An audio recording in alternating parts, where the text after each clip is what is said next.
Hello, my friend. Today I will tell you another long-forgotten legend. Close your eyes and let the magic transport you to Middle-earth. Our journey begins. In the deep hours of night in Lothlorien, when silver mists clung to the golden boughs and the stars hung like frozen tears above the forest, Galadriel stood alone beside her mirror. The water within it shimmered softly, stirred by no wind, yet troubled by unseen powers.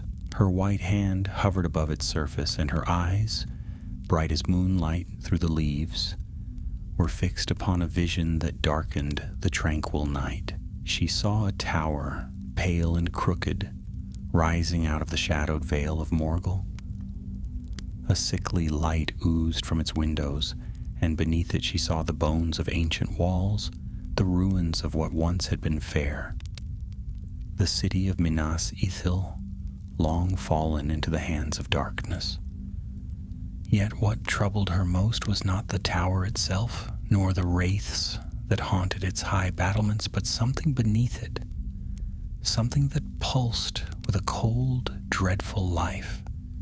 It glowed faintly red, like a heart of molten stone deep under the earth. Galadriel drew a sharp breath. "The Morgul heart," she murmured, her voice low and sorrowful. "So that is where he keeps it hidden." A quiet footstep stirred behind her. From the shadows came Celeborn, her husband, his silver-gray cloak glimmering in the lantern light. "You have seen again into the enemy's realm," he said softly. "What evil moves now beneath the tower?" Galadriel's gaze did not waver. "Something older than the Ring of Power itself," she said. "When Minas Ithil fell, Sauron's servants delved deep into the mountain roots. They found the stones of Morgul, cursed fragments from the making of the Nine. From them they forged the heart, a vessel for the Wraith's strength. If it stirs again, its corruption will spread across Gondor like a plague." Celeborn's face darkened. "Then it must be destroyed before it awakens fully."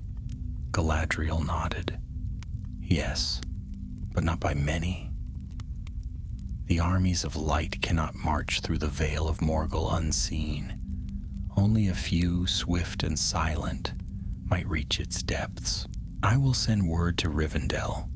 And even as she spoke, a wind rose among the trees, whispering through the golden leaves as though bearing tidings far away. That very night, in the high halls of Elrond Half-Elven, a messenger of Lorien arrived with tidings grave and secret. He carried Galadriel's words sealed in silver, and when Elrond read them, his brow grew stern. "There is only one among us who might lead such a quest," he said quietly. And so it was that Glorfindel of Rivendell, Lord of the House of the Golden Flower, was called to Elrond's chamber. Glorfindel came swiftly, his hair like sunlight in a land long bereft of dawn. He bowed low before Elrond, and when the master of Rivendell told him of Galadriel's vision, the elf's eyes shone with resolve.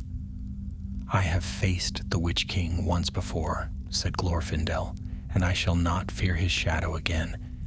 If there is darkness beneath Minas Morgul, I will find it and break it." Elrond placed a hand upon his shoulder. "You will not go alone," he said. "The way is perilous and filled with eyes unseen. Choose companions wisely, few but steadfast." In the days that followed, Glorfindel gathered a company of 4. First was Erainion, a young elf of Lorien, quick with bow and blade, who had once stood watch upon the fences of the Golden Wood. "If the lady commands, I will follow," he said simply. Second came Baragon, a ranger of Ithilien, tall and stern-eyed, whose family had long guarded the secret paths near the Morgul Vale. "I know those lands," he said, "every ruined stair and poisoned stream.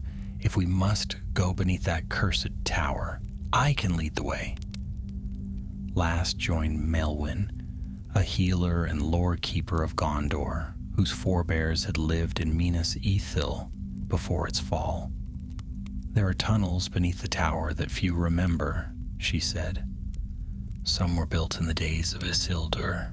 I know their names, though not all their dangers. Thus was the company made, 4 only, bound by secrecy and courage, chosen for a task that none other dared attempt. Before they set forth, Galadriel sent them gifts borne by her messengers, cloaks of elven gray that would hide them from unfriendly eyes, lembas for the long road, and for Glorfindel, a crystal phial filled with the light of Arundil's star. When all other lights go out, her message said, this will recall my tears, the tears of Lorien, that you may not despair in the dark. So the company departed under moonless skies, traveling first by secret paths through the mountains, avoiding the gaze of Mordor's spies. The land grew grim as they neared Ithilien. Trees were twisted, rivers silent, and the very air seemed heavy with dread. Even the stars dimmed over the Ephel Duath, the mountains of shadow that walled the valley of Morgul. On the 7th night, they reached a high ridge overlooking the vale. Below them, shrouded in pale mist, rose the dark tower itself, Minas Morgul, white once, now gleaming with an unholy light. Its spires pierced the clouds like spears of bone, and from its gate issued a cold wind that stank of death and sorcery. Ereinion shuddered. So this was once fair Minas Ithil, he whispered. It is hard to believe the same hands that built Minas Tirith made that. Baragon's jaw tightened. It was my forefathers' home, he said. Now it is the lair of the Nine. There are ghosts in those halls who remember our names. Glorfindel said nothing. His eyes were fixed upon the tower, searching its depths, as though he could already sense the evil that pulsed beneath. Then he turned to his companions. We go by nightfall tomorrow, he said, through the old tunnels Melwyn spoke of. If Galadriel's vision is true, then what lies beneath that tower must not wake. And as the moon rose faint and thin over the black mountains, they made camp in silence.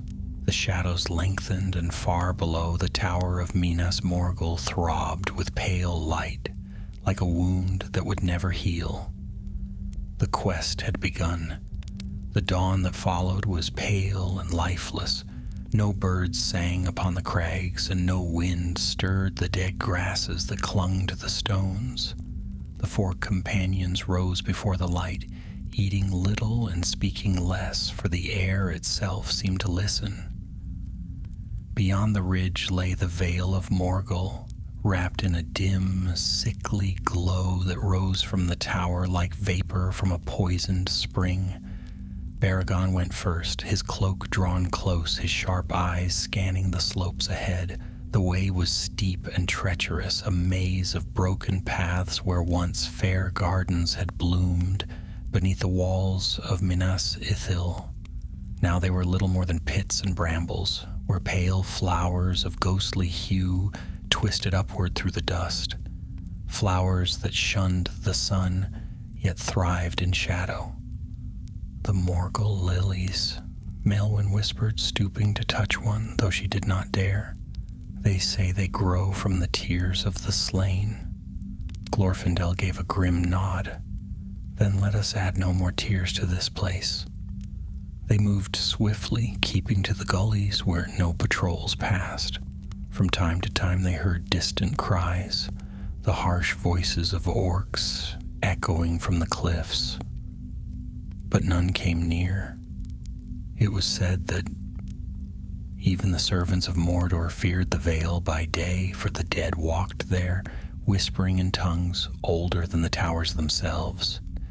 As the sun reached its height, dim and thin behind veils of cloud, they came to a ravine choked with fallen stones, At its base, half hidden by ivy and ruin, yawned a dark opening, the mouth of an old passage. Malwyn knelt before it, brushing away the dust from an inscription carved long ago. "It bears the mark of Isildur," she said, tracing the weathered runes. "This was once a gate of escape, built when Minas Ithil stood fair and free. It leads beneath the city's foundations.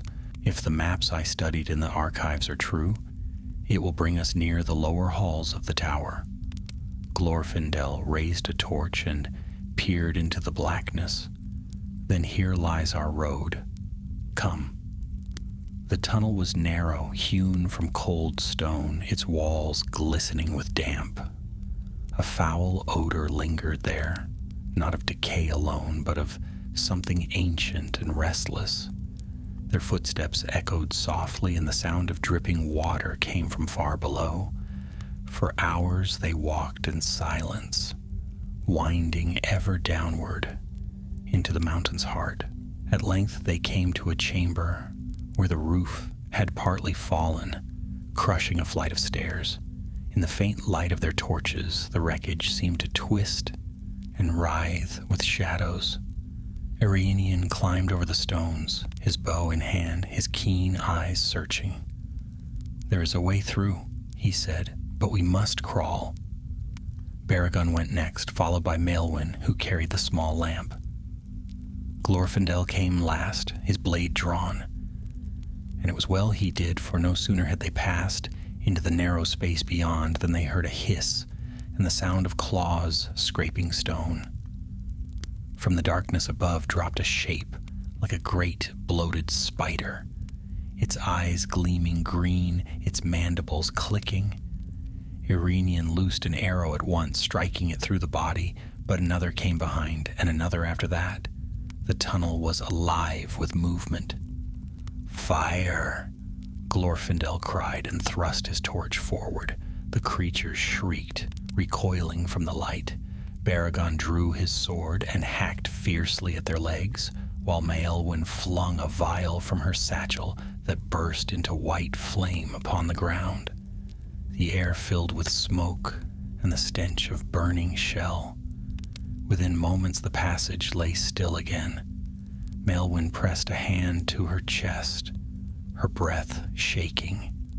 "They were not spiders," she said softly. "Not as the creatures of Mirkwood are. These were corpses, twisted and bound together by sorcery." Eärenion shuddered. "Then we are near to the heart of the tower indeed."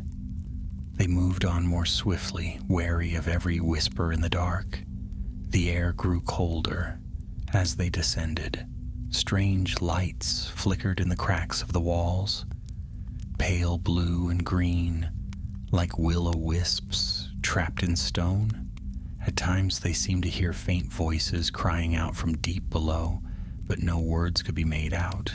At last they reached a great hall, vast and echoing, with pillars that rose like blackened trees. At its center stood a pool of still water, reflecting faintly the light of their torches. Across the floor lay broken armor and the bones of men long dead. The walls bore carvings of stars and flowers, remnants of the fair city that once had been. Maelwyn's eyes filled with tears. "This was the Hall of the Fountain," she whispered. "Here the white tree of Ithil once grew. My ancestors tended it." Baragon knelt beside a fallen statue, brushing away dust from its face. "Now all lies in ruin." Glorfindel stood silent for a moment, his hand upon the hilt of his sword. Then he turned sharply toward the far end of the hall, where a black archway yawned. "There," he said, "that way leads downward again. The power we seek lies beneath. Can you feel it? The air trembles." Indeed, there was a low hum in the stones, a pulse like a slow heartbeat. The torches flickered, though no wind stirred. Something vast and unseen was waking. They passed through the archway into a stair that spiraled down into shadow. The steps were slick with moisture, and more than once they slipped and caught one another by the arm. At last, the stair ended in a door of black iron. Upon it was engraved a symbol, a single eye wreathed in flame. Arianian touched it with his hand and flinched. "It burns cold," he said, "like ice that bites." Glorfindel set his shoulder to the door and pushed. It groaned, then swung open with a sound like a sigh. A rush of air came out, stale, yet filled with power. Beyond was a cavern vast and strange, its roof lost in gloom. At its center rose a mound of rock, and upon it stood a crystal the size of a man's head, glowing faintly with red light. Its surface throbbed as if alive. The Morgul heart. They stood in silence before it. The light from the crystal cast long shadows that seemed to move of their own will, curling like smoke across the walls. Maelwyn fell to her knees, trembling. "So it is true," she whispered. "It lives. It feels us here." Glorfindel approached, raising the phial of Galadriel. "This is the thing that binds the wraiths," he said. "Through it they draw strength from the tower, and through the tower from the Dark Lord himself. If we destroy it, their bond will be broken, though it may also bring the mountain down upon us."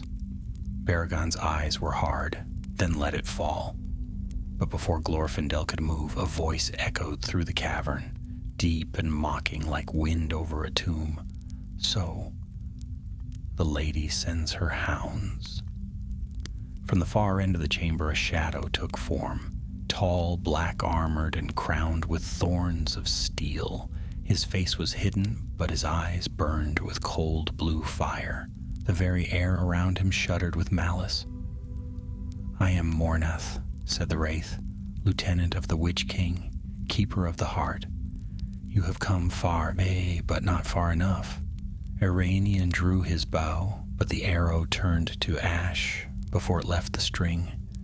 The wraith laughed, a sound like the rattle of bones. "Foolish elf, you cannot strike the darkness." Glorfindel lifted his sword, and its blade shone faintly with golden fire. "We shall see."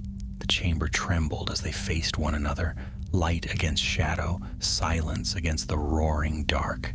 Deep below Minas Morgul, the true battle was about to begin. The wraith's laughter rolled through the cavern.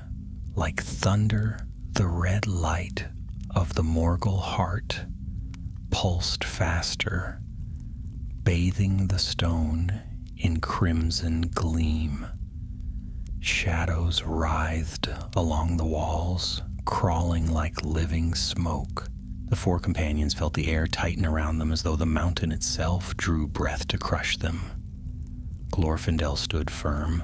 The golden light that clung to him flared, dim but pure. "You are nothing but a remnant of your master's will," he said. "You were born of his fear, and in that fear you shall fall." Mornath's eyes burned brighter. "I was born of power," he hissed, "the power that unmade kingdoms and broke the pride of Numenor. You cannot kill me, Elf Lord, for I am the echo of death itself."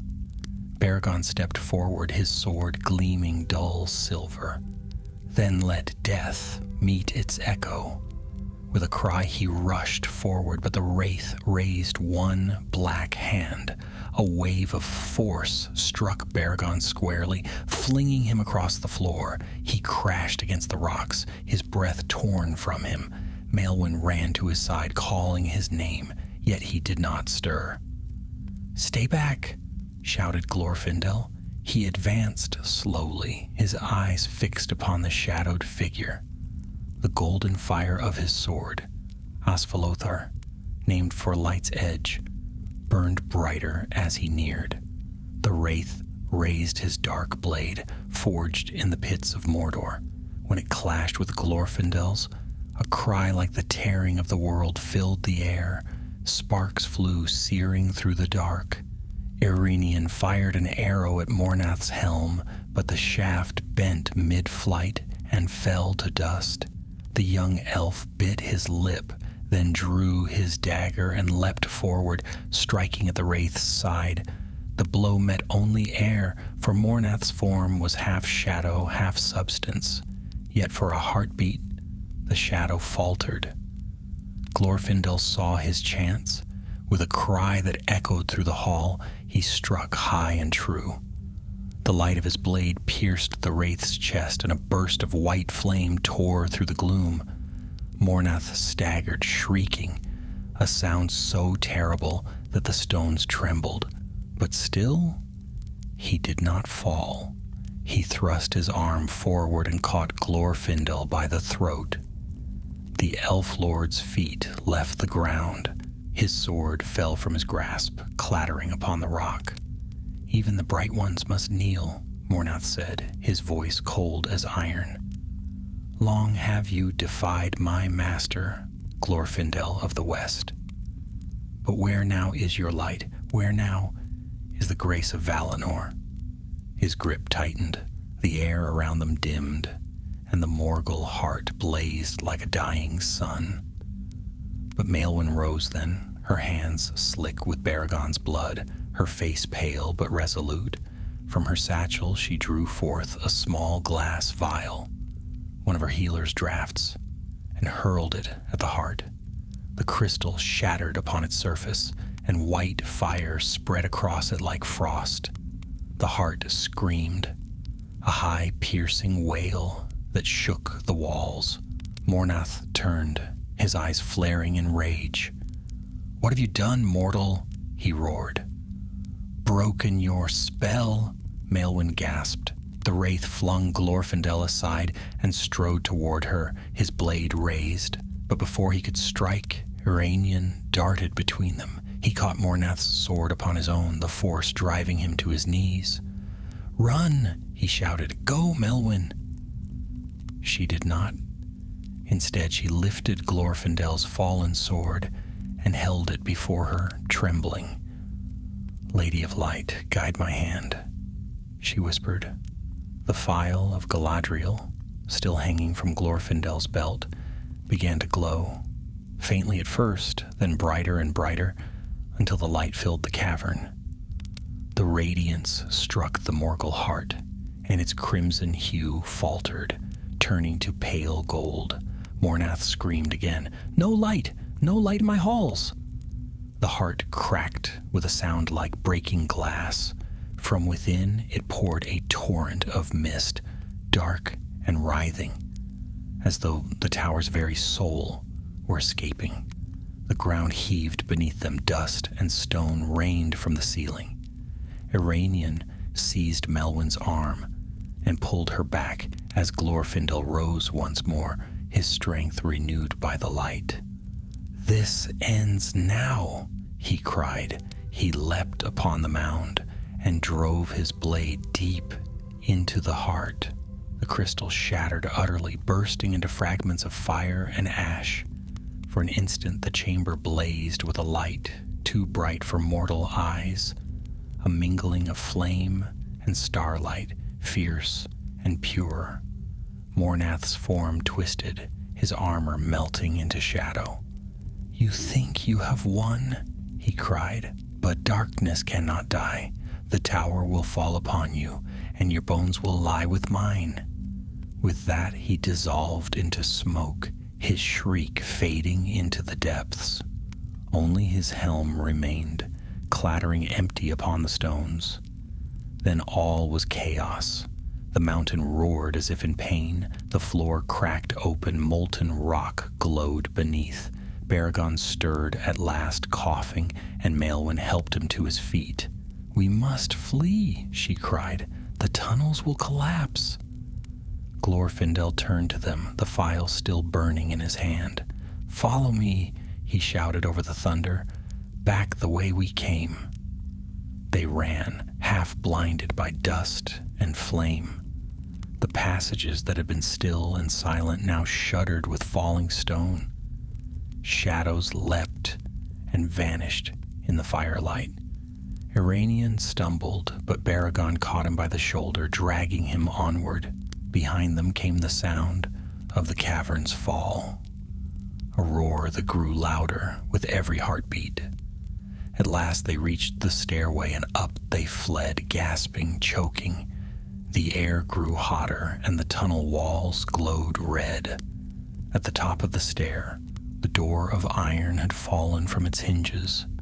They passed through just as the floor gave way beneath them.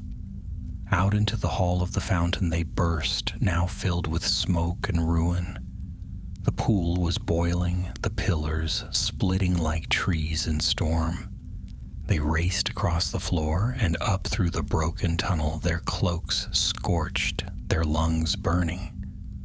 "Faster!" shouted Baragon. "The mountain's dying!" The ground behind them split apart. A wave of fire surged through the tunnel. They burst out into the ravine just as the entrance collapsed, sealing the way behind in a storm of stone. They fell upon the earth, gasping, half blinded by ash. The sky above was red with fire, though no sun shone there. From the vale below rose a column of smoke and light, the tower of Minas Morgul trembling as if in agony.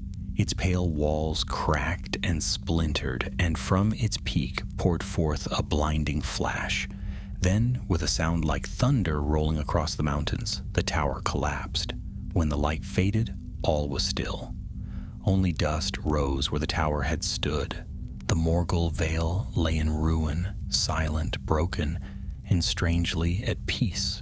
Glorfindel lay upon his back, staring at the sky. The phial of Galadriel gleamed faintly beside him, its light steady and calm. Iranion knelt beside him, his voice soft. "It is done," he said. Glorfindel nodded slowly. "Aye, one shadow less in the world." Melwyn stood apart, gazing toward the ruins of the vale. "The curse is lifted," she murmured, "yet so much lost." Baragon rose unsteadily, wiping the soot from his face. "Let the tower's ashes stand as their monument," he said. "The dead may rest now."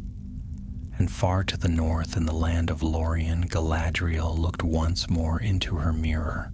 The waters shimmered with light. She saw the ruin of the dark tower, the rising smoke, and the four who had escaped its fall. Her eyes filled with tears, not of sorrow, but of release. "They have done what few could," she whispered. "One evil broken before the end." Her tears fell into the water, and the mirror shone brighter, as though the light of hope itself had been rekindled. Dawn came at last, though pale and strange, creeping through veils of smoke that still drifted over the Morgul Vale. The air was heavy with the scent of stone and ashes. No bird sang, no wind stirred the blackened grasses. Only the sound of falling rubble and the faint crackle of dying fire broke the silence. Glorfindel was the first to rise. His golden hair was darkened with soot, his fair raiment torn, but his eyes were steady as the morning star. He looked down upon his companions, Melwyn tending to Baragon's wounds, Iranion standing a little apart, his bow unstrung, watching the ruin below. "The tower is gone," Iranion said quietly. "Nothing remains of it." Glorfindel followed his gaze. The vale was unrecognizable. The once gleaming spires of Minas Morgul lay shattered, half sunk into the ground. Smoke curled up in thin threads from the ruins, mingling with the mists that crept out of the mountains. The river Morgulduin flowed sluggish and black, yet its glow, that sickly light that had for centuries poisoned the land, was fading. The corruption was retreating. Melwyn looked up from her work, her hands trembling but her eyes bright with purpose. "The curse upon this place is broken," she said. "It will take long years, perhaps centuries, but life may return here one day. Ithil's valley may yet be healed." Baragon, leaning on his sword for support, gave a weary smile. If Gondor ever rebuilds these lands, let them plant white flowers in the shadow of this mountain. Let them grow where darkness once ruled. Glorfindel touched the phial that hung from his belt.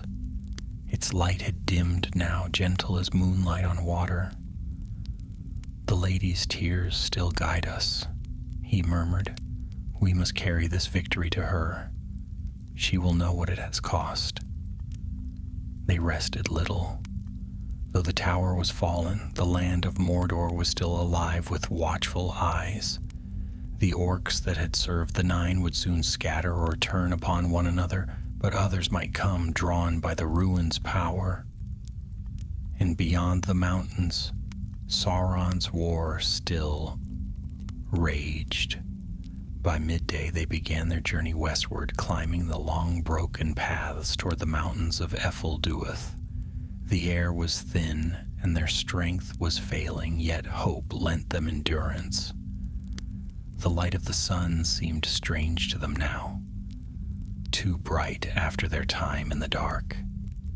As they climbed, Maelwyn paused upon a ledge and turned for one last look. I was born of Gondor, she said softly, but my family fled these lands before I was born. My mother spoke of Minas Ithil as if it were a dream.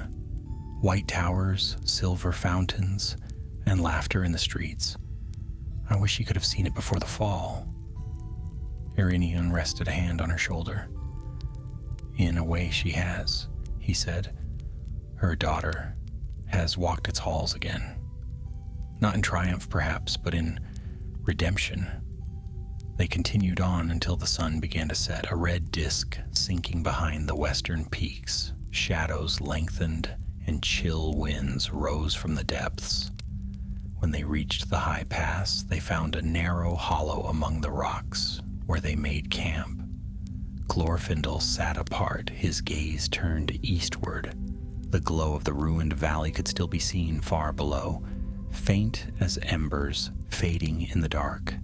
Irinion approached quietly, carrying 2 pieces of lembas. You've not eaten, he said. Glorfindel accepted the bread with a small nod.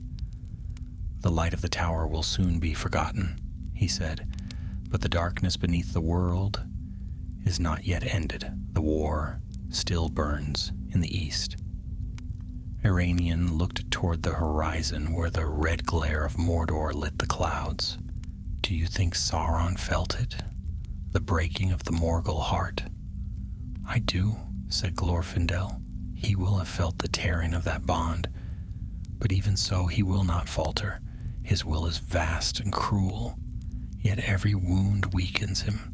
The lady foresaw that even small victories may tip the balance of the great war. They fell silent for a while.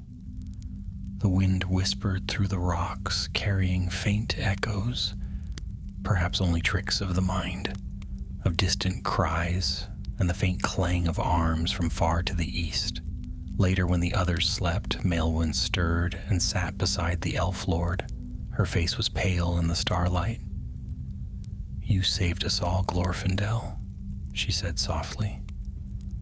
If not for your courage, none of us would have escaped that pit. Glorfindel shook his head. Not I alone. It was your hand that struck the heart first, and the lady's light that gave us strength. I am but a servant of that light. Maelwyn hesitated. Do you ever tire of this burden? Of fighting the shadows of old wars that never seem to end? For a moment, the elf was silent. His eyes glimmered like distant stars.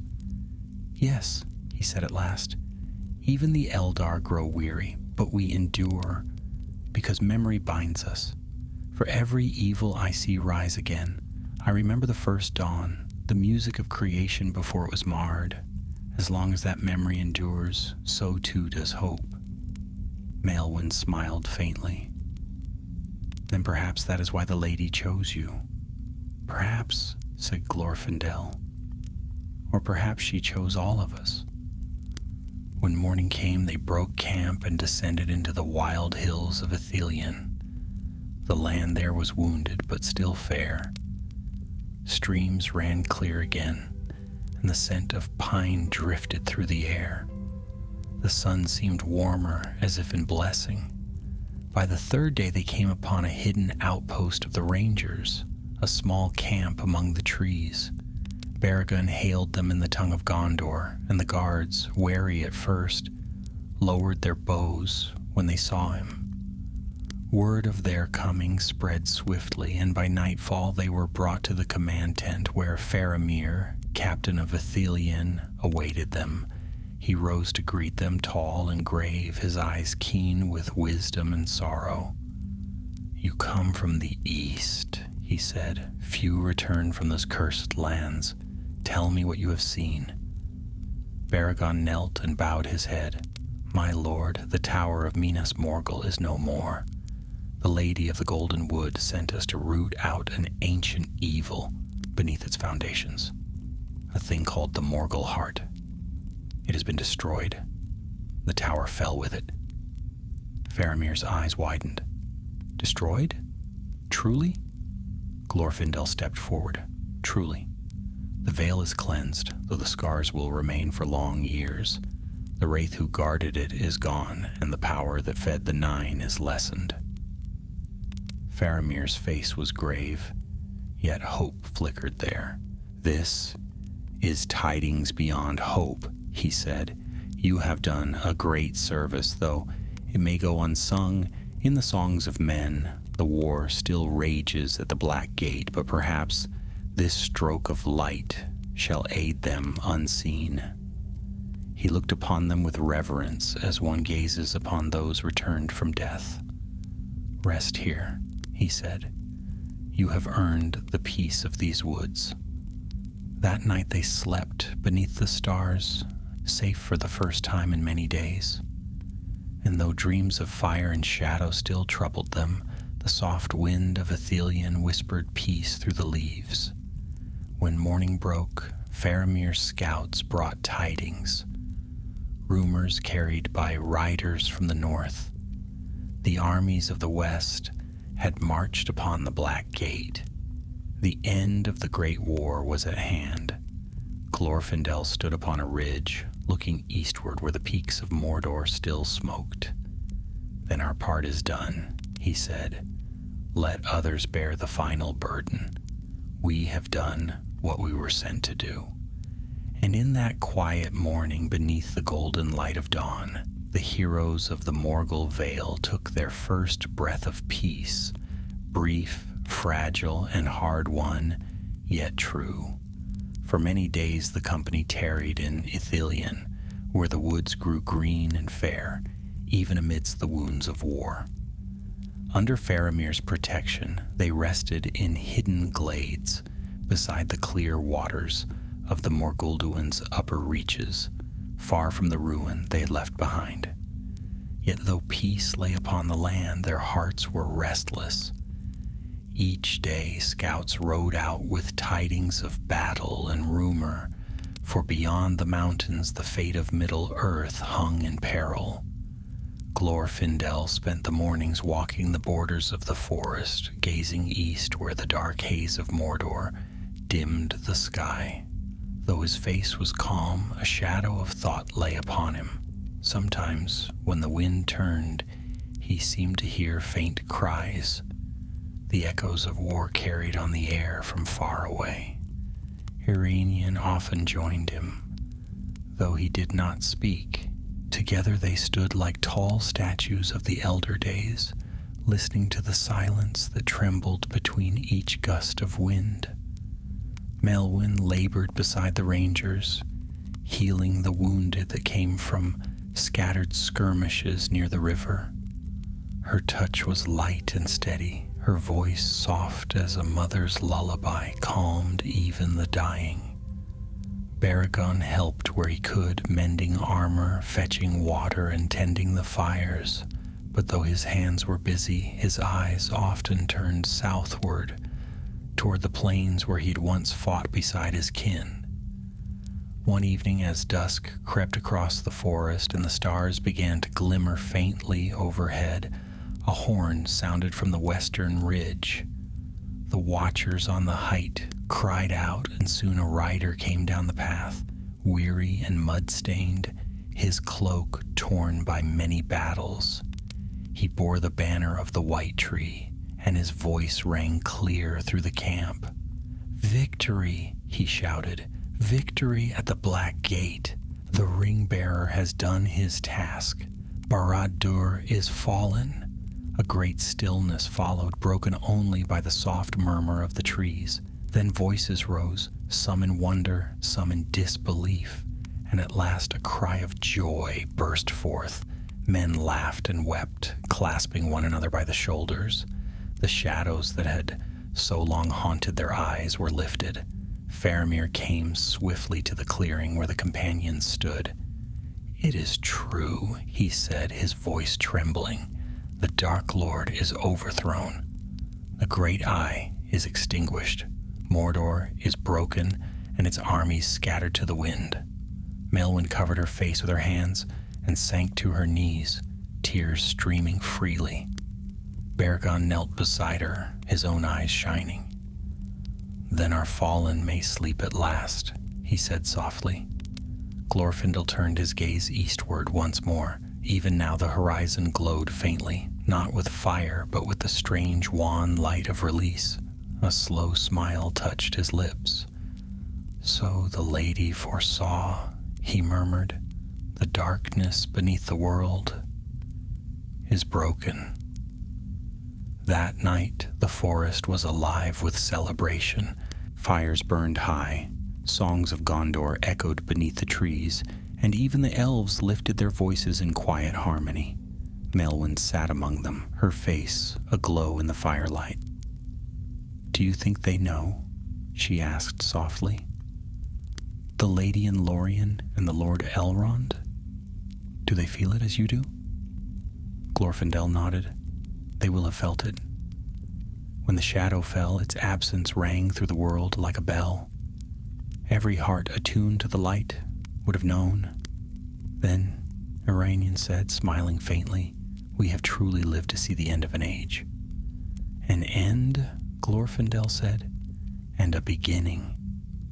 Days passed, and tidings from the east grew clearer. The king had returned. Aragorn, son of Arathorn, had led the host of the west to victory and would soon claim the throne of Gondor. The Nazgûl were no more, their wraith bodies scattered with the ruin of Sauron's will. Yet for all the joy that filled the hearts of men, a quiet sorrow lingered among the Eldar, for they knew that the dominion of their kind was waning. On the 7th day after the coming of victory, Glorfindel rose early and gathered his companions. "The time has come for us to return," he said. "Lorien waits, and the lady's message must be borne to her ears." Faramir bade them farewell, pressing into Baragon's hand a silver token marked with the seal of the White Tower. "This will grant you safe passage through the lands of Gondor," he said. "When you come to Minas Tirith, speak my name to the guards of the city. The king himself may wish to hear your tale." Baragon bowed deeply. "You have my gratitude, Lord. May peace dwell long in these woods." So they set forth once more, crossing the hills and forests of Ithilien in the clear light of early spring. The land was changing. Where once the air had reeked of ash and rot, now the scent of new growth filled their senses. Streams ran clear again, and grass sprouted between the stones of old ruins. It was as if the earth itself sighed in relief. They reached the Anduin at sunset, its broad waters gleaming gold beneath the fading sky. A ferry of the rangers bore them across, and by nightfall they stood upon the western bank. The towers of Minas Tirith rose far to the south, white and shining against the horizon. Fires flickered along its walls, not of war, but of celebration. Melwyn gazed upon the city with wonder. "So this is the White City," she whispered. "It seems carved of the stars themselves." Iranian smiled. "In the elder days, it was sister to Minas Ithil. Now one stands reborn while the other lies in ruin. Yet both have played their part in the great tale. They journeyed onward and were welcomed at the gates of Minas Tirith, for word of their deeds had already reached the king. They were brought before Aragorn Elessar, who sat upon the throne of his fathers, the crown of Gondor upon his brow. His gaze was kind yet piercing, as though he saw the memory of all they had endured. "You have done great service to both Gondor and the free peoples," he said. "The Lady of the Golden Wood spoke to me of this task ere the war began. Few would have dared such a perilous road. Tell me, Glorfindel, what was found beneath the tower?" Glorfindel recounted the tale, the descent through the tunnels, the battle with Mornath, and the breaking of the Morgul heart. The king listened in silence, his eyes alight with both sorrow and wonder. When the story ended, he rose and laid a hand upon the elf lord's shoulder. "Long have I heard tales of your valor," said Aragorn, "but now I see it with my own eyes. You have struck a blow that will be remembered for ages. Minas Morgul shall trouble the world no more." Glorfindel bowed. "The credit is not mine alone, my lord. The lady's foresight, the courage of these companions, and the grace that moves beyond all our understanding brought us victory." Aragorn smiled.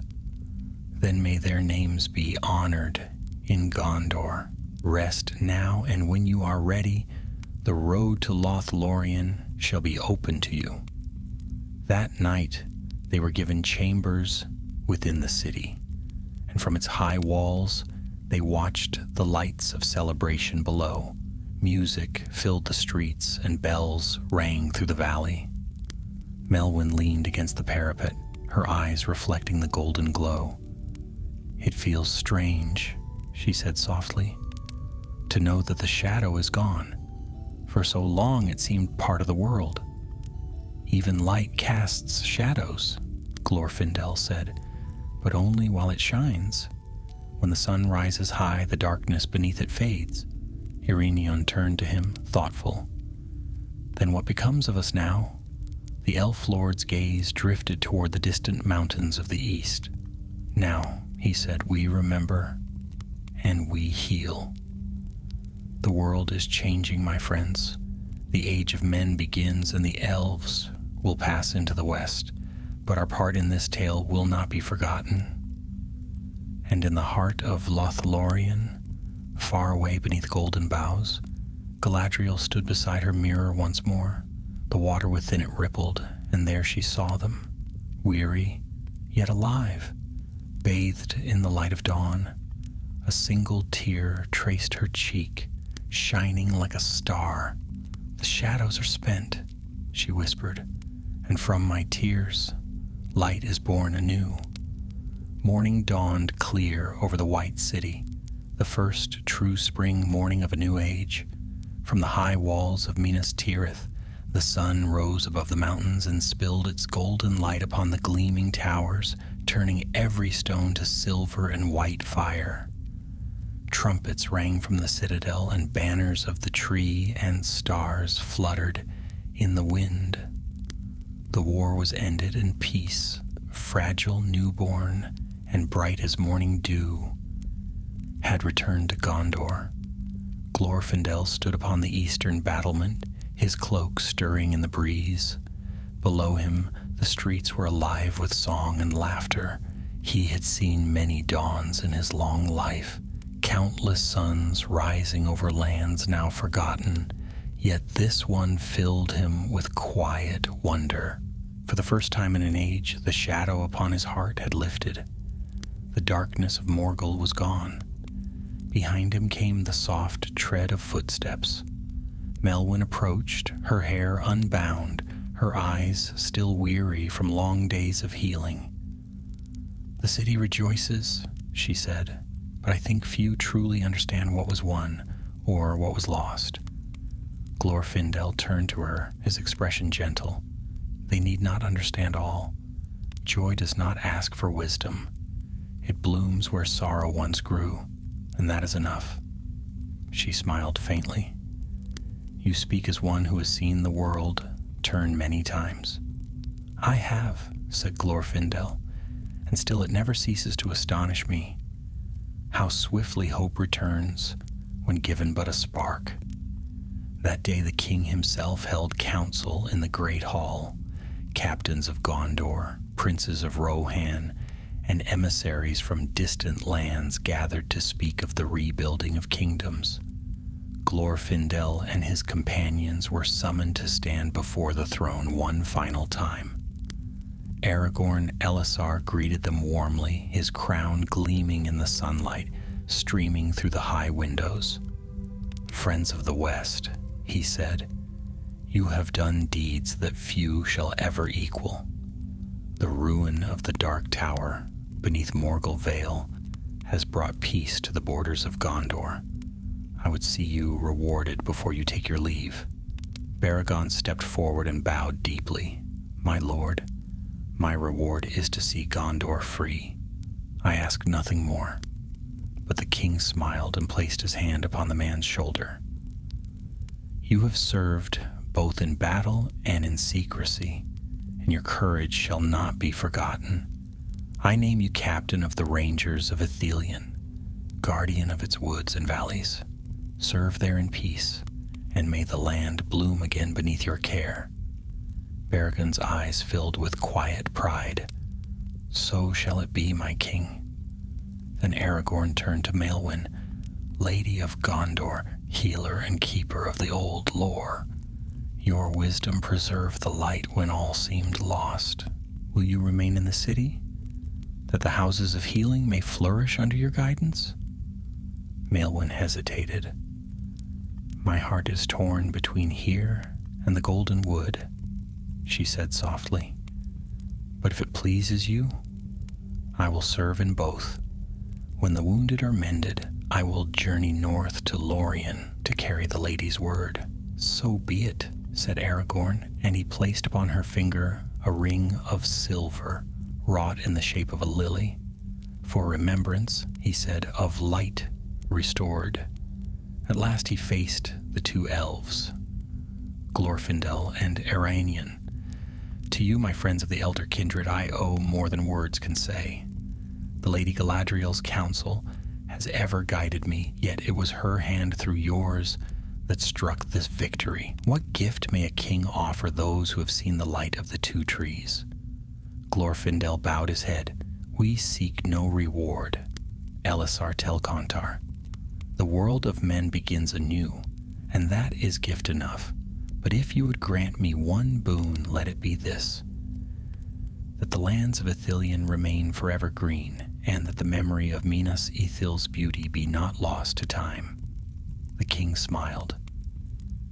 "Then it shall be written, that in the days after the shadows fall, Ithilien was made fair once more, and that its rebirth was the work of both men and elves, so the tale shall endure."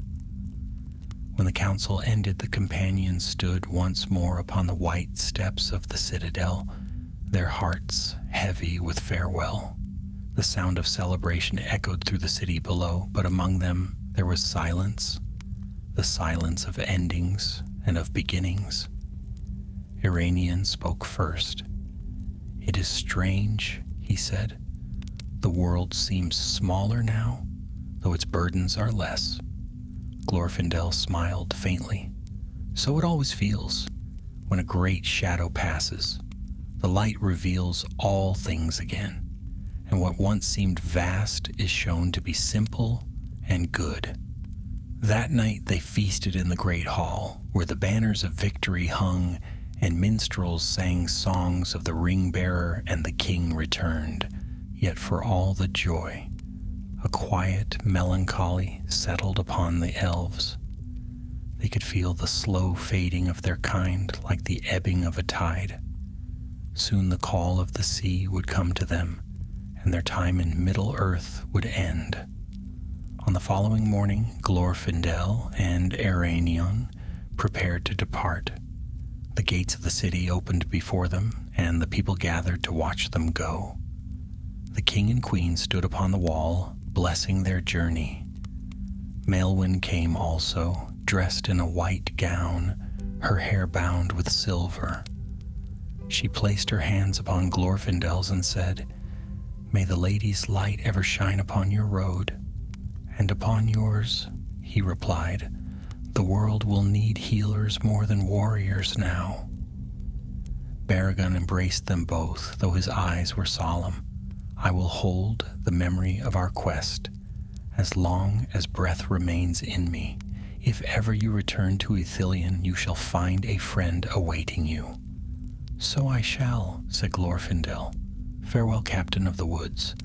Then the two elves turned northward and rode out from the White City, their horses swift and silent upon the green fields.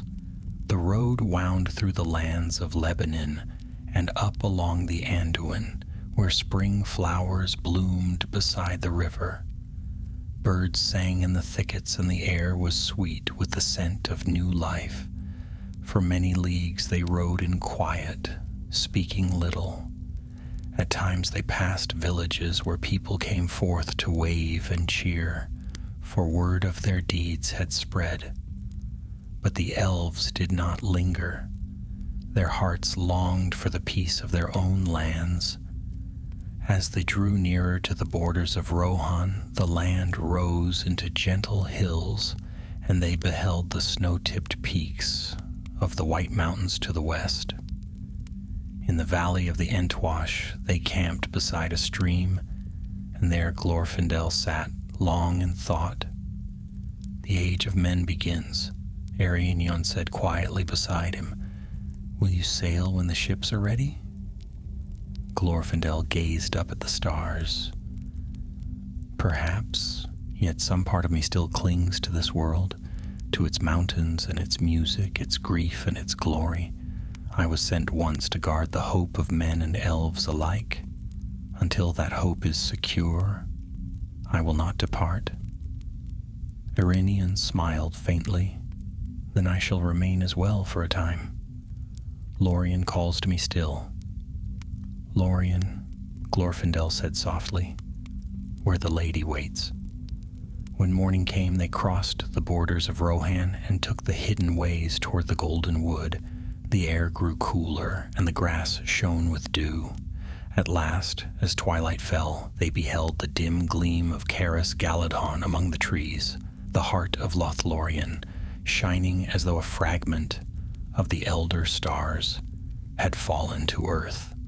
And there, beneath the golden leaves, Galadriel stood awaiting them.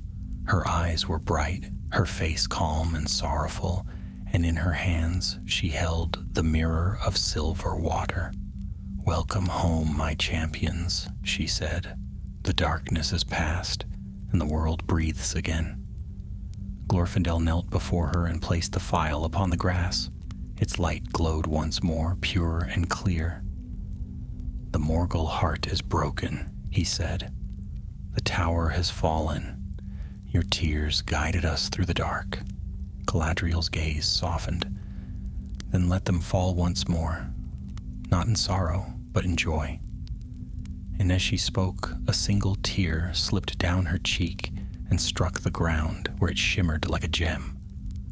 "So ends the tale of the Dark Tower," she said, "and so begins the healing of Middle-earth."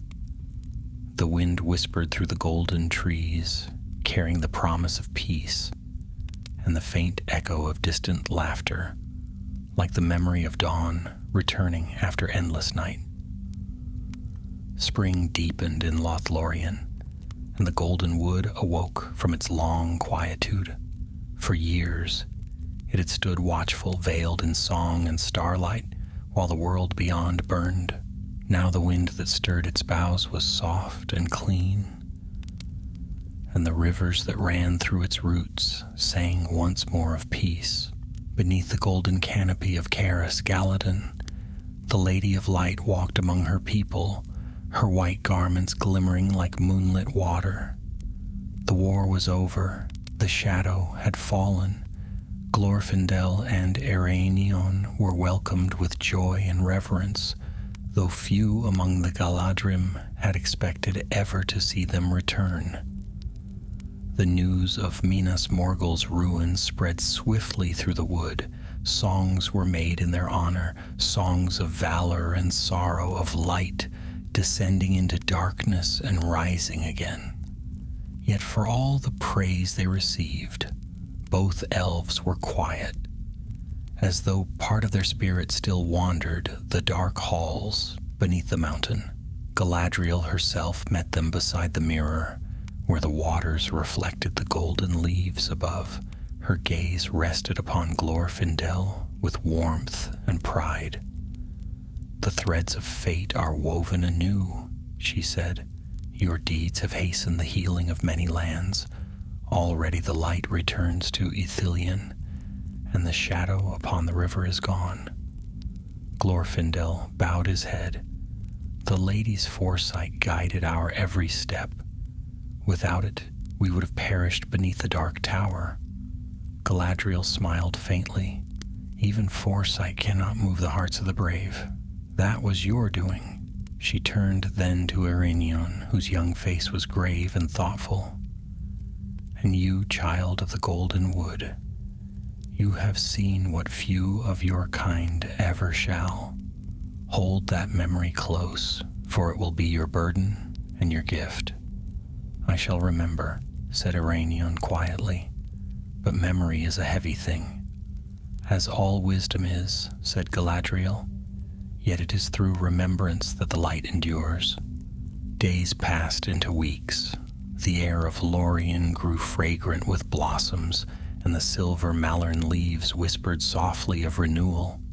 Glorfindel took to walking along the borders of the wood, where the land fell away toward the mountains. He would stand long upon the western edge, his eyes turned toward the fading horizon, where the sea lay unseen. Often he heard faint voices on the wind, the call that all elves knew in their hearts, the whisper of the west. But he did not answer it. Not yet. Eärenion noticed this and spoke of it one evening as they sat by the river Nimrodel, its waters glimmering with starlight. "Will you not go when the time comes?" he asked. "The others speak of leaving. The lady herself will soon depart. Do you not feel the sea calling?" Glorfindel's eyes were distant. "I feel it," he said softly. "It sings to me as it sings to all of our kind. But my heart is still bound to this land. Too much of my strength lies here, in the mountains, in the trees, in the memory of what was lost.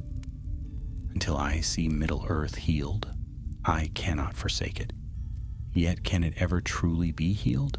Eärenion asked. "The shadow may be gone, but the scars remain." Glorfindel smiled faintly. "Scars are proof that we have endured. The land will bear them as we do, but even scars may fade given time." At that moment, a soft light spread across the river bank. They turned and saw Galadriel approaching, her hair shining like woven gold. In her hands she bore a small casket of white crystal, bound with silver filigree. "This," she said, setting it upon the grass, "is the last of the tears I shed for the shadow, the tears of Lorien. Their light has not dimmed, even as the power of the rings wanes. Take them, Glorfindel, and guard them well." He bowed low. "Lady, they are too precious for my keeping." "They are not mine to keep," Galadriel replied. "Their light belongs to the world. Wherever the memory of the elves endures, these tears shall shine." When she was gone, Glorfindel opened the casket. Inside were 3 small gems, clear as water, glowing with a faint silver radiance.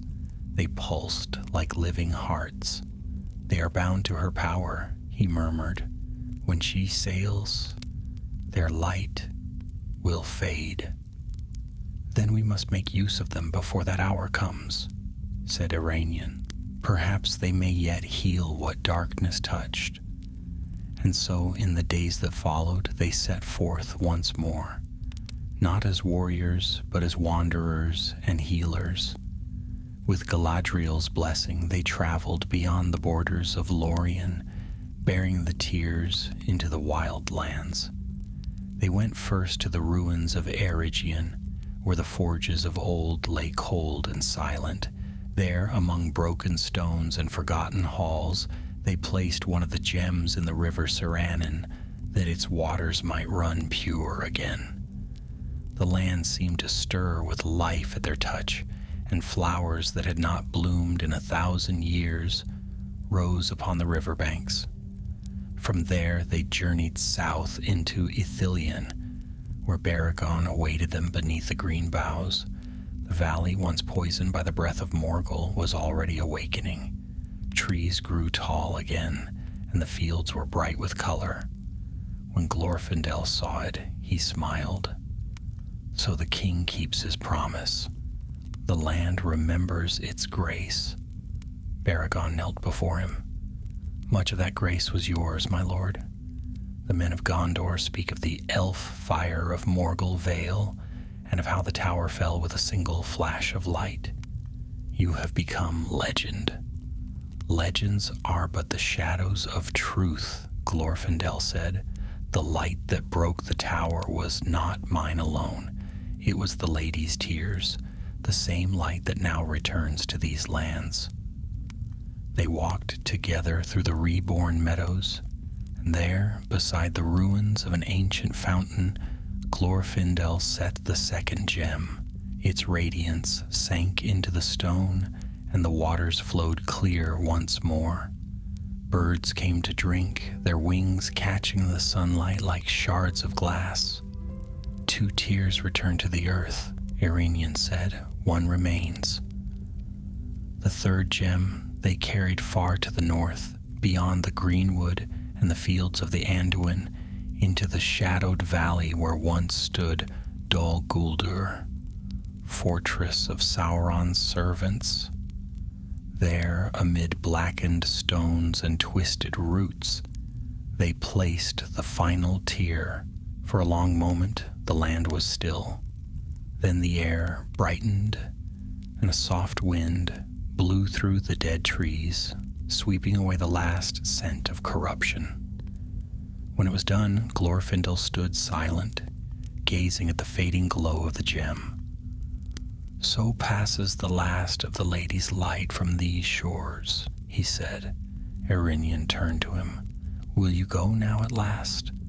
"Soon," Glorfindel said, "but not before I see her depart."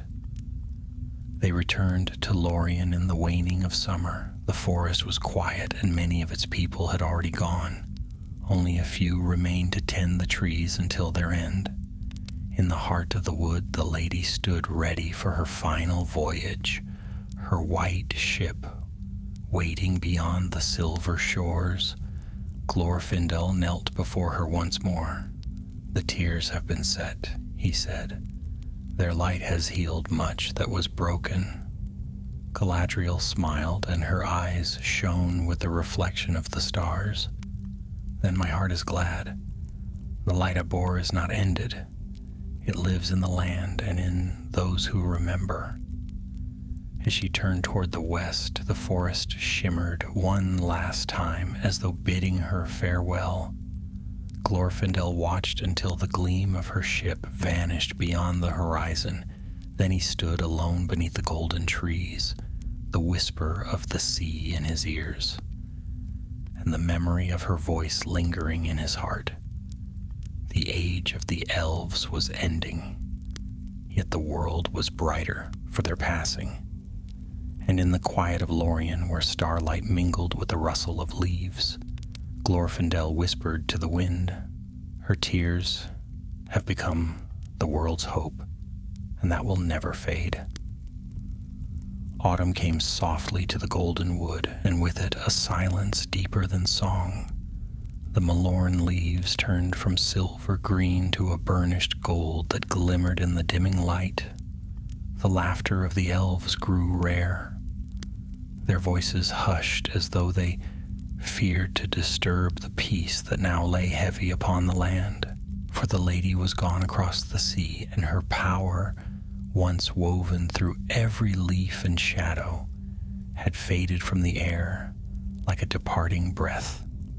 Glorfindel remained beneath the golden boughs. Though many urged him to leave, others of his kind had already sailed from the havens, their hearts too full of longing for the west to linger longer in Middle-earth. Yet Glorfindel's heart was bound to the memory of the lands he had guarded and the people he had loved. Though the sea called to him soft and sorrowful, he did not answer. He spent his days wandering the borders of Lorien, tending to what beauty still endured. The wood was not yet dead. Faint light still glowed in its heart. Streams ran clear, and flowers bloomed among the fallen leaves. But each season the shadows deepened, not of evil, but of time, the slow fading that no hand could halt. Ereinion stayed beside him, though the younger elf's eyes often strayed westward, toward the mountains where the light of Eregion once burned. One morning they stood together upon a high flet, overlooking the silver river Celebrant. Mist rose from the water, veiling the world below. Ereinion spoke softly, as though fearing to break the spell. "The lady's voice lingers still," he said. "Sometimes, when the wind moves through the trees, I can almost hear her song." Glorfindel nodded. "It is the memory of her power," he said. "The echoes of her will remain, though her hand no longer shapes the world. It is enough." "Will you not follow her?" asked Ereinion. "The ships still wait in Mithlond. Even now Círdan prepares the last voyage. If we linger much longer, the straight road will be closed." Glorfindel was silent a long time. The light that filtered through the Maloran leaves fell across his hair like threads of sunlight. At last he said, "When the world was young, I walked beneath the light of the two trees. I have seen kingdoms rise and fall, and I have died once in the service of the Valor. I was sent back to Middle-earth for a purpose, though I did not know it then. Perhaps that purpose is fulfilled. Yet my heart still holds to these woods, and to the memory of what was wrought here. When the final leaf falls, then I shall go." Ereinion bowed his head. "Then I will remain as well. You are free to choose your path," Glorfindel said kindly. "Do not bind yourself to my fate. The West will welcome you, and your spirit is yet young. There you will find peace unshadowed by memory." But Ereinion smiled faintly. "What peace could I find in Valinor, knowing the last of the golden wood fades without witness? I will stay until the end." So they remained, the last guardians of Lorien. Years slipped by, marked not by war or sorrow, but by quiet change. The Malorns grew taller and more silent. The air grew cooler, the starlight sharper. Travelers from the south and west sometimes passed through, men of Gondor or wanderers from the northern realms, and they spoke in whispers of the fair wood where time seemed to sleep, but few dared to enter its heart. Those who did spoke of two elves, tall and bright, who walked among the trees like living memories. In the deep of one winter, a messenger came from the havens, a slender elf robed in gray.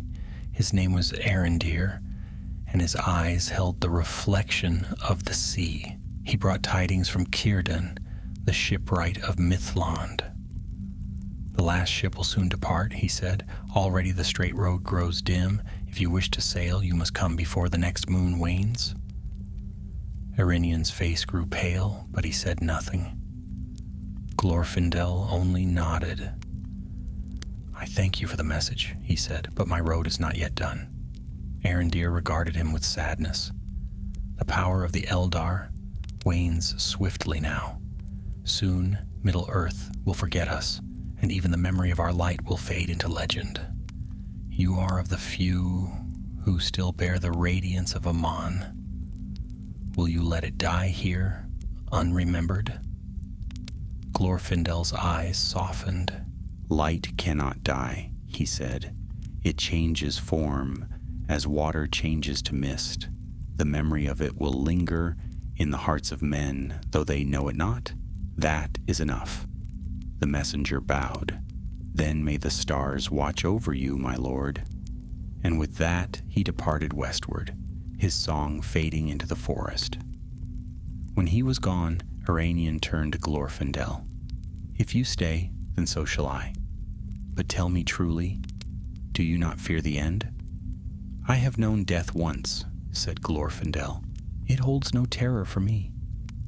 What I fear is forgetting, that the beauty of this world might pass away without remembrance. But so long as even one voice remains to sing of it, Lorien will never wholly die. As the years passed, the forest grew ever quieter. The malorn leaves fell more thickly each autumn, carpeting the ground in gold. The stars seemed to shine closer to the earth, as though the heavens themselves leaned down to watch the fading of the elder days.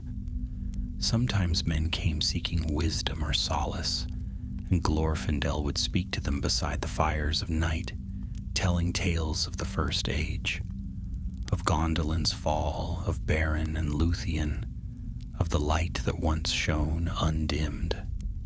The children who listened carried those stories away, and from them, in time, the legends of later ages were born. At last came the year when no new leaves unfurled upon the Malorns. The grass beneath the trees grew thin and pale. The air was cool, and the wind carried the scent of the sea, even this far inland. Glorfindel knew then that the hour of departure had come. One evening, as the sun sank behind the western peaks, he and Ereinion walked to the borders of the wood. From the high ridge they beheld the world spread before them, the wide plains of Rohan, the distant glimmer of Anduin, the silver line of the mountains fading into haze. It was a sight both beautiful and sorrowful. Middle-earth sleeps, Ereinion said softly. The age of men has come in full. Glorfindel placed a hand upon his shoulder. And so it should. The world is not ours to hold forever. We were but its guardians for a time. A silence fell between them. Then faint and far, there came the sound of gulls, a cry like a memory of long-forgotten shores. Ereinien's eyes filled with tears. The sea calls, he whispered. Glorfindel smiled. Then let us answer it together. They turned westward. For many days they journeyed through wild lands and empty vales where the ruins of elven realms lay half-buried beneath moss and stone. When at last they reached the gray shores of Mithlond, they found but one ship waiting. Its sails white as starlight, its prow carved in the shape of a swan. Círdan the shipwright stood upon the pier, his hair like foam upon the tide. I wondered if you would come, he said, his voice like the sigh of the waves. The time has come at last, Glorfindel answered. The wood is silent, and its light has gone. Círdan inclined his head. Then let the sea bear you home. As they boarded the vessel, the wind rose from the west, gentle yet strong. The ropes were loosed, and the ship drifted from the shore, gliding into the mist. Behind them, the last light of Middle-earth faded upon the horizon. Before them, the straight road opened, bright and endless. Ereinion stood beside Glorfindel and whispered, "What do you see?" Glorfindel's eyes shone like morning. I see the light of Valinor rekindled, and the memory of all that was fair made whole again. And so they sailed into the west, while far behind them the last leaves of Lorien fell, shining softly in the twilight. the final gift of Galadriel's tears, glimmering like stars upon the earth. The mists of Middle-earth closed behind them like the drawing of a curtain, and before their eyes stretched the unending sea, calm, silver, and vast. The ship of Círdan glided silently upon the waters, its sails full of a wind that was not of this world. No wave broke upon its prow, no oar disturbed its passage. It moved as if carried by thought alone, borne along the straight road, that secret path which curved away from the world of men and led toward the undying lands. For many days and nights they sailed beneath a sky of living stars. The moon rose and fell, yet it seemed they did not draw nearer to its light nor farther from its glow. Time itself grew strange upon the open sea. The hours melted into one another, and the air was filled with music too faint to name. Eärendil often stood at the prow, his face turned westward, his eyes bright with wonder. "Do you hear it?" he asked one night when the sea was calm and the wind soft as breath. "The song that comes from beyond the horizon?" Glorfindel listened. Faint upon the air came a harmony older than the world, the voice of the Ainur, woven into the very heart of the sea. It stirred a memory deep within him, of light that had never known shadow, of the mingling of gold and silver before the sun and moon were born. "I hear it," he said softly. "It is the music that shaped all things. It calls us home." Days passed, or what seemed days, for the sun's rising no longer marked their time. Sometimes the sea was bright as glass, and sometimes shrouded in mist. Once, a flight of white gulls appeared, circling high above the ship before turning westward again, as though guiding them on. The air grew warmer, and the scent of strange flowers drifted over the water. Then one morning, as the ship crested a long swell, a light rose on the horizon. Not the light of dawn, but a brilliance beyond all sun or star. It spread slowly, suffusing the clouds and the sea alike until all the world seemed made of gold. Eärendil cried aloud, and Glorfindel's eyes filled with tears. "The shores of Aemon," whispered Círdan, his voice full of awe. "Behold the undying lands." They drew near, and the mists parted. There before them lay the straight shores, green and white, shining with the dew of eternity. Great cliffs of alabaster rose from the water, crowned with trees whose leaves were of living silver. The air shimmered with the scent of rain and morning. Beyond the cliffs lay green meadows and distant mountains bright with snow, and above all arched a sky clearer than any they had known. The ship came to rest upon a still harbor where the waters shone like crystal. No rope was cast, yet it ceased its motion, as though the sea itself had bid it halt. Upon the white sands stood a figure tall and radiant, clad in garments of pure light. His hair shone like molten silver, and his eyes were deep as the heavens. "Welcome home, Glorfindel of the House of the Golden Flower," said the figure. "Long have we awaited your return."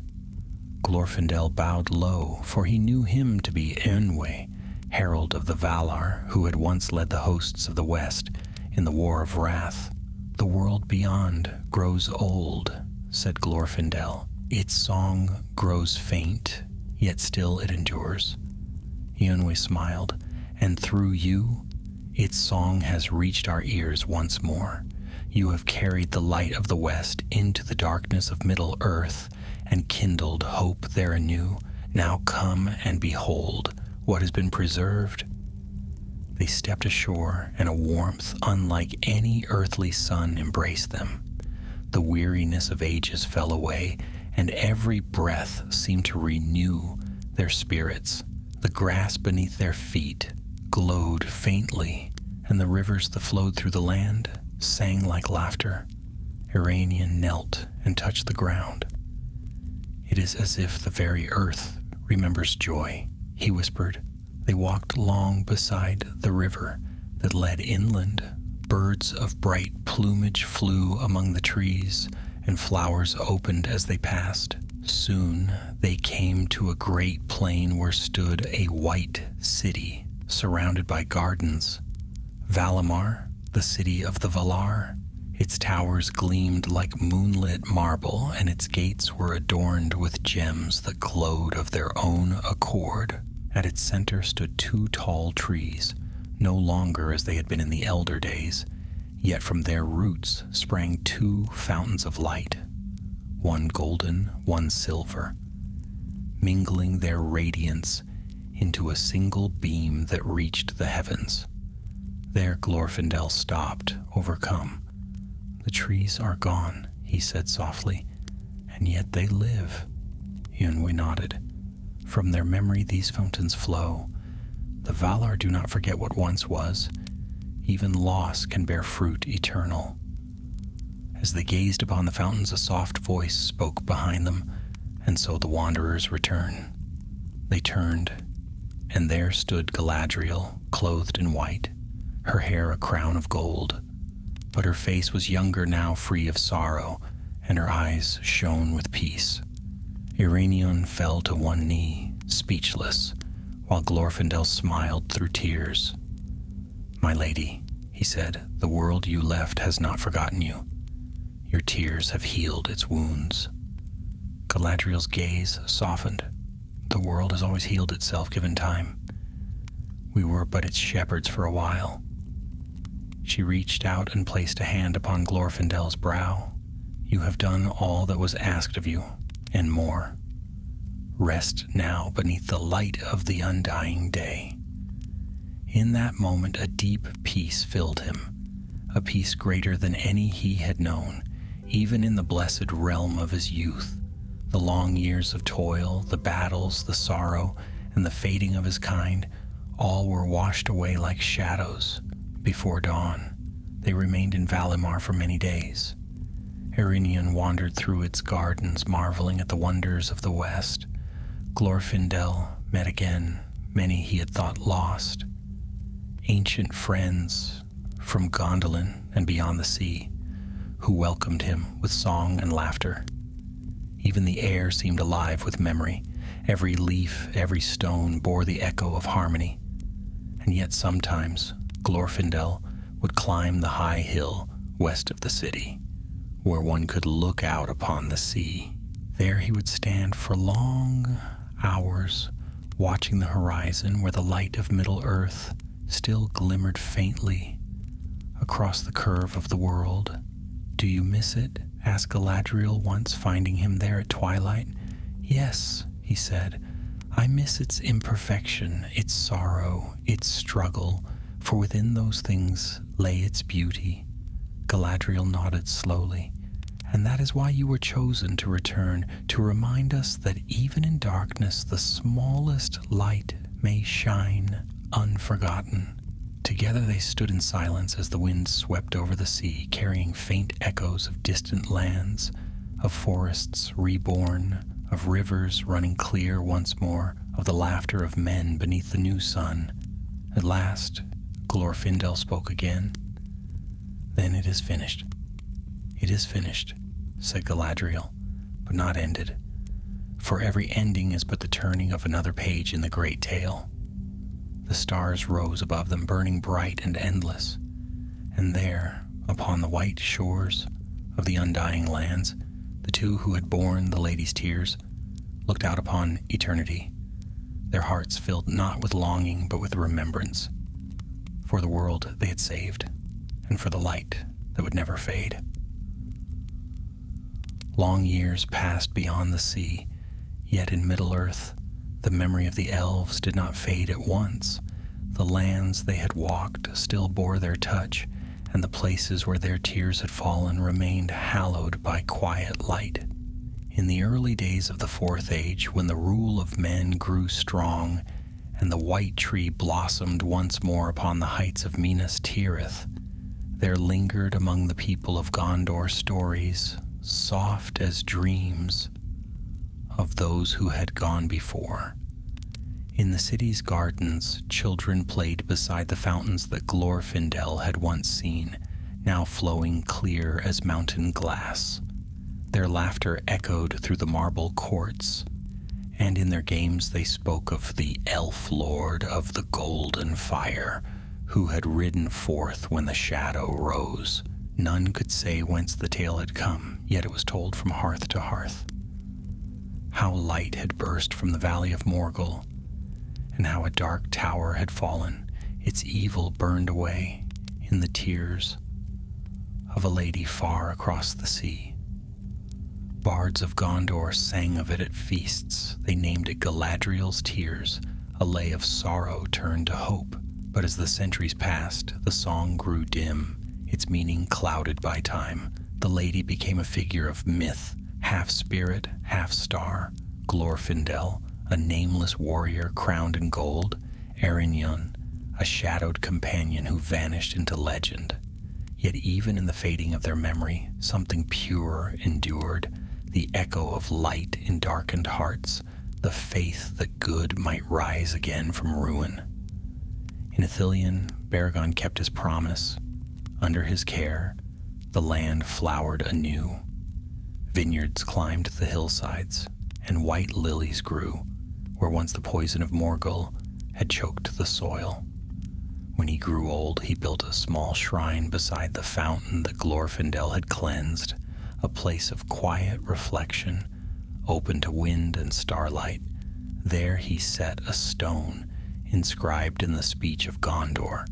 Here fell the shadow, and here light was kindled again. He never called it a tomb, for none had died there. It was, he said, a place of beginnings. Often the people of the valley spoke of strange lights that would appear upon the fountain at night. Soft glimmers like stars reflected in deep water. The wise said it was the blessing of the lady still watching from the west. None sought to disturb it. Even in the days of the later kings, when the world changed and new tongues rose, the place was kept sacred. It was said that if one stood there at dawn and listened closely, the faint sound of distant singing could still be heard.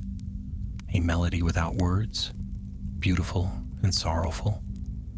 Far to the north, in the ruins of Eregion, the river Sirannon ran clear once more, fed by the first of Galadriel's tears. Dwarves from Khazad-dûm, for the halls had been reopened in those years, came to trade near the shining water. They spoke of its strange properties, how it healed wounds swiftly and made the stone of their forges gleam like new. Some said that at times when the moon was high, the reflection upon the river surface was not of the mountains, but of a forest of golden leaves swaying in an unseen wind. The dwarves never spoke of it to men, for they held it a secret of reverence. In the north of Mirkwood, too, where the dark fortress of Dol Guldur had once cast its pall, the forest grew green again. The elves of Thranduil's halls called it the Greenwood Renewed. The trees there were taller, their trunks silver white, their leaves of deep green edged with gold. Travelers who passed through by moonlight often reported seeing shapes that glimmered faintly among the branches. Tall and fair, with eyes like stars, the wood elves said it was only the memory of the elder kindred lingering in the roots of the earth. But some whispered that Glorfindel himself had walked there once more, unseen, blessing the land before his final sailing. And though none knew it, that was true. For even as he dwelt beyond the sea, Glorfindel's spirit remained bound to the memory of Middle-earth. The Valor had granted him that grace, not to walk again in body, but to touch the world in dreams and whispers. In times of great need, his presence could still be felt, a sudden courage kindling in a warrior's heart, a light flickering on a darkened path, the sound of distant hooves like wind through the grass. It was said that in the high years of King Eldarion, son of Aragorn, a great storm rose over the White Mountains, and the sky turned black with thunder. In that hour, when the lightning struck the earth and fear spread among the people, a golden light broke through the storm, brighter than sun or flame. And for a moment, the shadow fled. Some said it was the return of the elf lord guarding the realm one last time before passing utterly from the circles of the world. So the ages turned. Empires rose and fell, languages changed, and the memory of elves became a story told by the fire. Yet their mark endured in ways unseen. The craft of the Dunedain, the songs of the Rohirrim, the quiet reverence of the Shire folk for beauty and peace, all bore the echo of that vanished grace. The world of men had inherited the light the elves had left behind. In the west, beyond the reach of mortal sight, Glorfindel walked beneath skies unstained by sorrow. The fields of Valinor stretched before him, and the air was filled with laughter and song. Yet often he stood upon the white shores, looking eastward where the faint glimmer of Middle-earth still shimmered beyond the horizon. Sometimes in the stillness of that undying land, he would hear the echo of mortal voices carried on the wind, songs sung by kings and shepherds alike, retelling tales they scarcely understood. Once, as he stood watching the waves, Galadriel came beside him. Her hair gleamed with starlight, her eyes calm and deep. "You still listen for them?" she said. "I do," he replied. "Their lives are brief, yet their hearts are unyielding. They carry our light forward, though they do not know its name." Galadriel smiled, and that is how it was meant to be. The world is renewed, not by memory alone, but by the will to hope. Even when all else fades, hope endures. Glorfindel gazed long upon the sea. "Then our task is done." "Yes," she said softly, "but the tale is never over. Every age writes its own verse. One day, even beyond the circles of the world, their songs will reach us again." The wind rose, carrying with it the scent of salt and the distant murmur of the waves, and faintly, far across the eternal waters, Glorfindel thought he heard the laughter of children beside a fountain, the sound of flowing water, and a voice, soft as the first light of dawn, singing of tears, turned to hope. He closed his eyes and smiled. "So the light lives on," he murmured. Galadriel's hand rested lightly upon his arm. "Forever." And in that moment, upon the white shores of Aman, the memory of Middle-earth shone bright, a spark of mortal courage, born from the tears of an immortal heart, forever mingling shadow and light. The sea whispered, and the stars burned on. A long age had passed since the sailing of the last ship. The world had changed beyond all reckoning. The seas had shifted, the mountains bowed, and the tongues of men bore no trace of elvish sound. The age of magic was over, and the lands of Middle-earth had grown quiet. Their wonders turned to whispers in the corners of memory.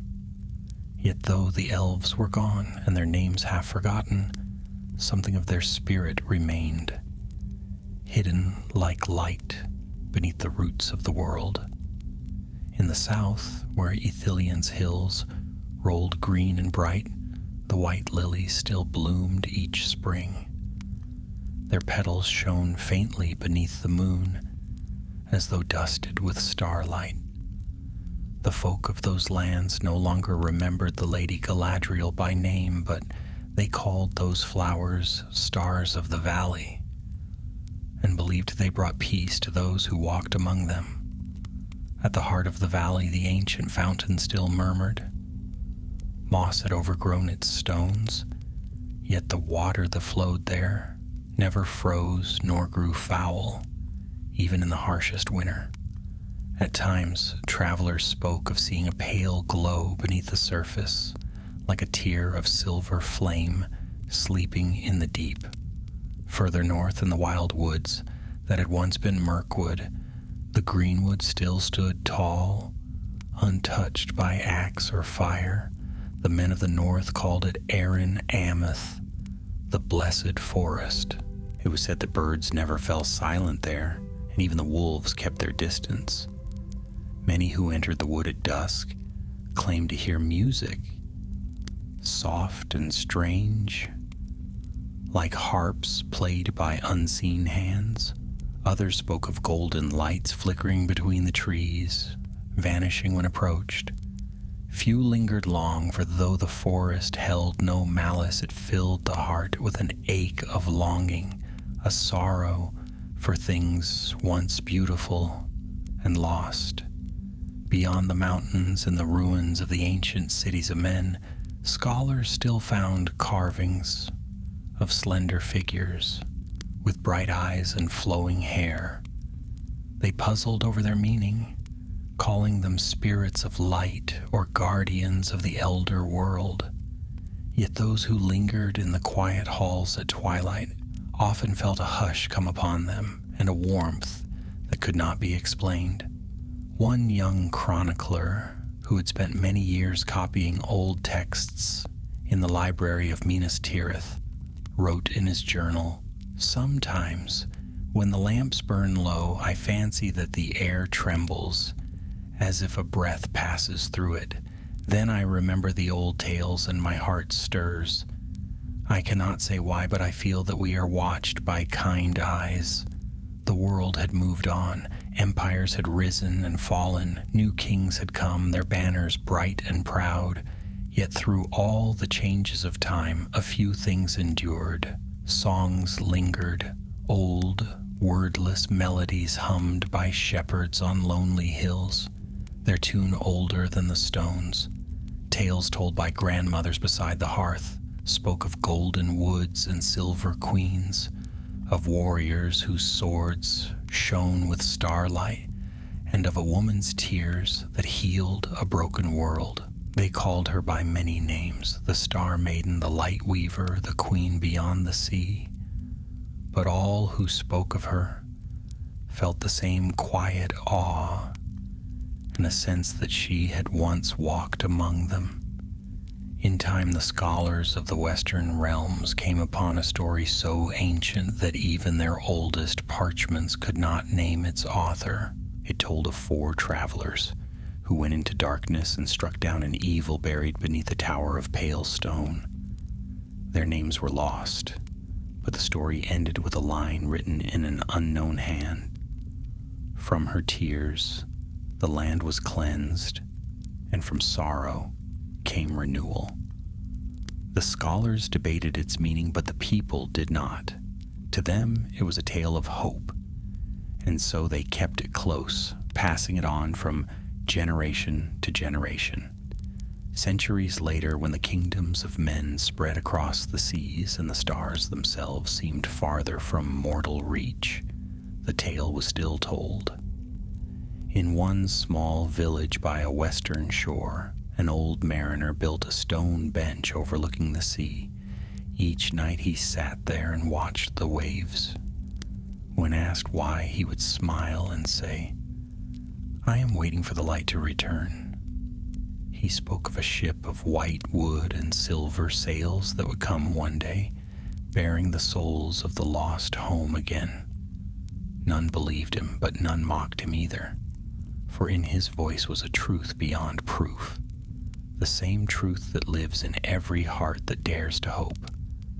And then, on a night when the moon was full and the tide drew far from the shore, a strange light appeared over the water, It was not the cold gleam of stars nor the flicker of fire, but something purer, a soft radiance that seemed to come from beneath the sea itself. It spread across the waves, silver and gold entwined, and for a moment the old man laughed aloud, for he thought he heard the faint sound of singing. It was not the rough chant of sailors nor the music of any pipe or harp, but a melody beyond the grasp of mortal tongues. It filled the air, and his heart swelled until tears fell from his eyes. When dawn came, the sea was calm once more, but upon the sand lay something small and bright, a smooth stone, clear as glass, within which shimmered a single spark of light. The villagers kept it in the shrine by the shore, saying it brought fair weather and calm seas. They named it the Tear of the Sea Queen, and sailors carried its likeness and carvings upon their ships, believing it guided them home. None knew that it was the last of Galadriel's tears, carried upon the tides of the world through endless ages until it found its resting place once more among mortal hands. And so the light endured, not in towers or crowns, but in simple hearts and quiet deeds. Wherever kindness triumphed over cruelty, wherever beauty was born from loss, there her memory lived. The elves were gone, yet their grace had passed into the world of men, woven into the very fabric of the earth. The stars above still shone with the same light that once filled Valinor, though few now looked up to see it. In the blessed realm, Glorfindel stood once more upon the white shores beside Galadriel. Together they watched the sea, where the faint reflection of distant lands flickered like a dream. "They have not forgotten," she said softly. "Not entirely." "No," Glorfindel replied. "Their hearts remember what their tongues have lost. That is enough." The wind stirred their hair, carrying with it the scent of salt and sunlit water.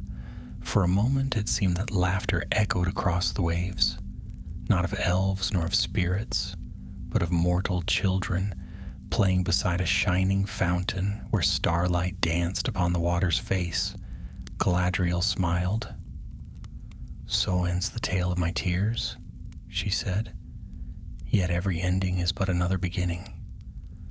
For as long as the world endures, light will spring from sorrow and memory will give birth to hope." And far below upon the mortal shores, a child bent to the sea and cupped her hands in the foam. The water shimmered between her fingers, warm and golden as dawn. She laughed and whispered to the wind, "Look, it shines."